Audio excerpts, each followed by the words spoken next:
أعوذ بالله من الشيطان الرجيم. بسم الله الرحمن الرحيم. نحمده ونصلي على رسوله الكريم. أما بعد فأعوذ بالله من الشيطان الرجيم.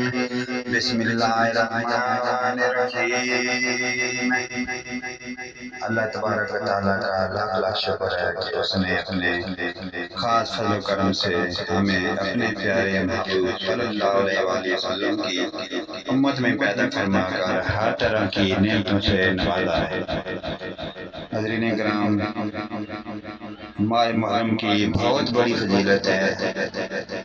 حضرت عبداللہ بن عباس رضی اللہ تعالیٰ عنہ سے مروی ہے کہ آپ فرماتے ہیں کہ رسول کریم صلی اللہ علیہ وآلہ وسلم جب مکہ مکرمہ سے مدینہ طیبہ تشریف لائے تو یہودوں کو دیکھا کہ عاشورہ کے روزے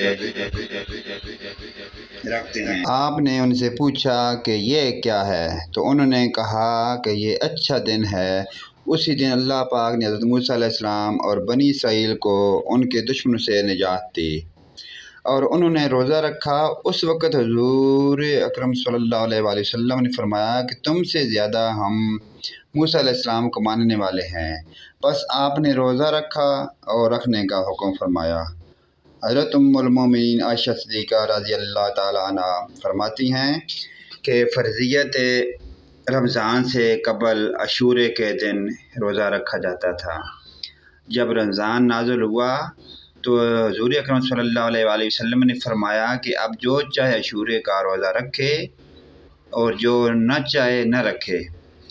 حضرت ابن عباس اور ام المومنین رضی اللہ تعالی عنہ کی ان دو روایتوں کے بعد ایک روایت ام المومنین حضرت مولا علی کرم اللہ سے بھی ایک سماعت فرمائیے۔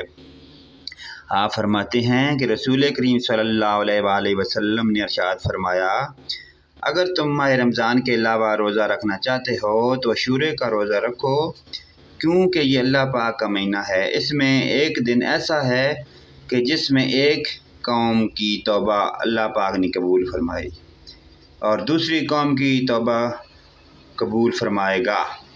اور حضور اکرم صلی اللہ علیہ وآلہ وسلم نے لوگوں کو رغبت دلائی کہ عاشورہ کے دن توبۃ النصوح کی تجدید کریں اور قبول توبہ کے خواستگار ہوں۔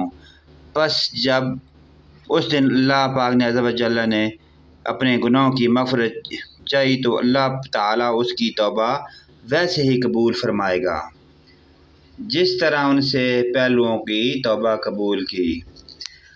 شیخ عبدالحق محدث دہلوی رحمۃ اللہ علیہ نے اپنی کتاب ما ثبت بسنت میں لکھا ہے کہ ابن جوزی نے ابن عباس سے ذکر کیا کہ محرم کی 10ویں تاریخ وہ تاریخ ہے کہ جس میں اللہ پاک نے حضرت آدم علیہ السلام کی توبہ قبول فرمائی، حضرت ادریس علیہ السلام کو بلند مرتبہ پر فائز کیا، اسی دن حضرت ابراہیم علیہ السلام پر آگ کو ٹھنڈا کیا، اسی دن حضرت نوح علیہ السلام کی کشتی سے اتارا، اور اسی دن حضرت موسیٰ علیہ السلام پر تورات نازل کی۔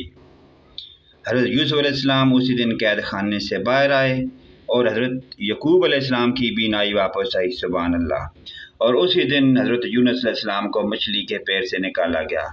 بنی اسرائیل کے لیے دریا بھی اسی دن پھاڑا گیا۔ جو شخص اس دن کا روزہ رکھے 40 سال کا کفارہ ہوگا۔ جس دن شب عاشورہ کو عبادت کی گویا اس نے 7 آسمان والوں کے برابر عبادت کی۔ تو ناظرین کرام، یہ کتنی پیاری باتیں ہیں۔ اللہ پاک اپنے ان پیارے اور نیک محبوب بندوں کے نقش قدم پر ہمیں بھی چلنے کی توفیق عطا فرمائے، اور ایسے نیک بندوں کے نقش قدم پر چل کر ہم اپنی زندگی سنوار سکیں۔ تو دعا ہے تو اللہ پاک ہم سب کو ان پیارے اور نیک کے نقش قدم پر چلنے کی توفیق عطا فرمائے۔ آپ کا ہم سب کا